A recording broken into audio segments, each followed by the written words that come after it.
That's why I believe 2026 isn't about making a bold move, it's about making the right one. If you've felt confused, cautious, or even stuck when it comes to real estate right now, you're not alone. A lot of people are quietly asking the same question. Should we buy? Should we sell? Or should we just wait and see what happens next? And the truth is, 2025 has been a strange year for real estate, maybe for us all. It's not been a crash, it's not been a boom. It seemed more like a reset. And what I've seen is that people who struggled the most weren't the ones who made the wrong move. They were the ones who made no move at all because they were waiting for perfect clarity. And the truth is, perfect clarity almost never shows up. So in this video, I don't want to give you headlines. I don't want to predict rates. I don't want to pressure you into doing anything. What I do want to do is to walk you through how I personally think about buying or selling a home after watching the 2025 real estate market play out. As a real estate professional, as a homeowner, as an investor, and as a dad trying to make wise, steady decisions for my family. And real quick, before we go further, if you're watching this because you're thinking about buying, selling, building, or even just trying to figure out when to move, you don't need to have it all figured out today. If you do want help, maybe help building that clear, pressure-free plan, whether that's 6 months out or even 2 years out, that's exactly what I help people do. You can reach out to me at any time, no obligation, no rush, just clarity. Just text me, 417-439-7721. All right, so let's get into it. Because when you strip away the noise, real estate is less about timing the market, it's more about stewardship. In Proverbs, it says, be sure to know the condition of your flock. For most families today, their home is one of their biggest flocks. So knowing the condition of it, your equity, your payment, your flexibility, your risk, these matter far more than guessing what the rate might do next. Over the last year, I've watched buyers gain negotiating power, sellers adjust expectations, and new construction change in quieter ways than most people are thinking. Most people aren't paying attention to the way it's changed, where incentives, timelines, and builder leverage now matter more than just sticker price. And the biggest lesson, the people who did it best weren't chasing hype. They weren't waiting for perfect conditions. They were preparing early, staying patient, and making intentional moves when the opportunity fit their life. So whether you're thinking about buying, selling, building, or waiting, this video is about helping you think clearly, calmly, and wisely about what comes next. So let's start with what that market actually taught us. What 2025 showed us is that the market didn't break, it normalized. And normalization always feels a little uncomfortable after years of extremes. Homes did not stop selling. They just stopped selling automatically. Buyers didn't disappear. They became more selective. And sellers did not lose value, but they lost the ability to overprice and let the market do the work. What replaced all of that was intention. Price mattered again. Condition mattered again. Presentation mattered again. And negotiation mattered again. And if I had to sum up 2025 in one sentence, it would be this. The market stopped rewarding hope and started rewarding preparation. That shift caught a lot of people off guard because, let's face it, hope feels easier than preparation. Hope doesn't require hard conversations. Preparation does. Now, let's talk about buyers. If I were buying a home moving forward,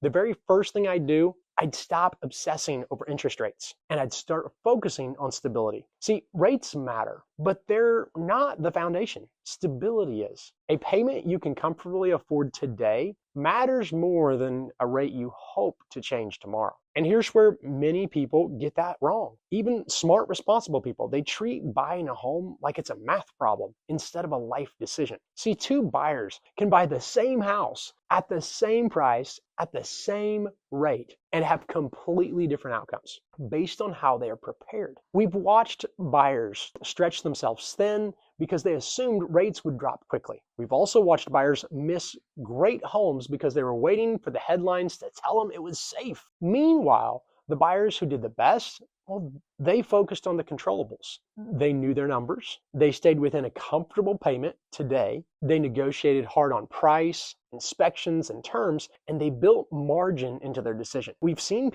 watched people that bought wisely at higher rates, negotiating strong terms, choosing payments that they could comfortably afford from day one, and viewing the future refinance as a bonus not as a requirement, while enjoying the home and the stability right now. See, rates change, but life doesn't pause. Buying a home should not be about beating the market.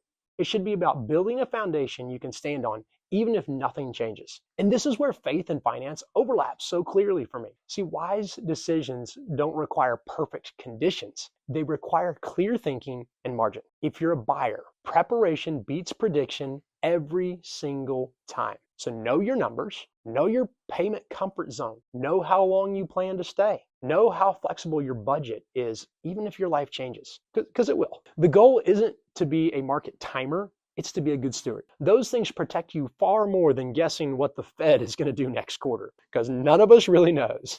Now, let's talk about sellers. If I were selling moving forward, I would treat pricing as a strategy, not a wish. Again, I would treat pricing as a strategy, not a wish. One of the biggest shifts in 2025 was testing the market became expensive. Overpriced homes didn't just sit, they sent a signal. And once that signal was sent, buyers assumed something was wrong, even if there was nothing wrong. Sellers who chased the market down often ended up netting less than if they had priced correctly from the start. The sellers who did well were the ones who understood that today's buyers are informed, cautious, and comparing everything. Selling today is not about desperation, but it is about realism. You do not need to give your home away. You just need to position it where the buyers actually exist. I want to say that again. You don't need to give your home away, and you do need to position it where the buyers actually exist. That means understanding search thresholds, understanding your competition, understanding condition and presentation. And it means recognizing that the first 2 weeks matter more now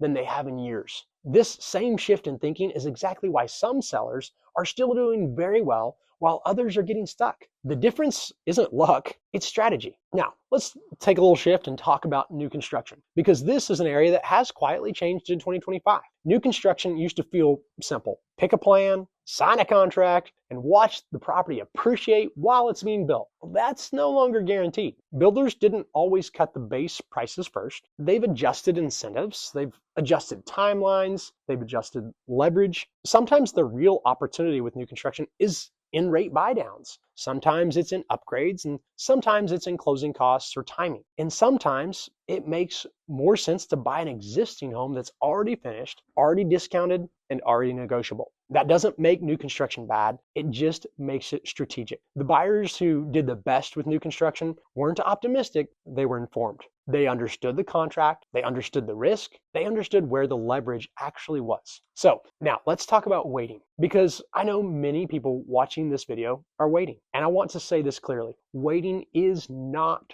wrong. In fact, for some people, waiting is wise. If your finances are stretched, if your job situation is uncertain, if you're carrying high interest consumer debt, if buying or selling would create stress instead of stability. These are cases where waiting can be the most faithful decision you can make. But waiting should be active. See, waiting without a plan isn't patience. That's called avoidance. And avoidance quietly costs people more than they realize. Active waiting means preparing, cleaning up your finances, understanding your equity positions, building your savings, reducing risk, getting more clarity. Because when the right opportunity does show up, the window is often small, and the people who win are ready when it opens. What I've seen over and over again is this: the market rewards boring consistency more than bold guessing. The families who focused on stability, the buyers who stayed disciplined, the sellers who stayed realistic, and the investors who prioritized cash flow over the hype. These people slept better, they made fewer emotional decisions, and over time, they built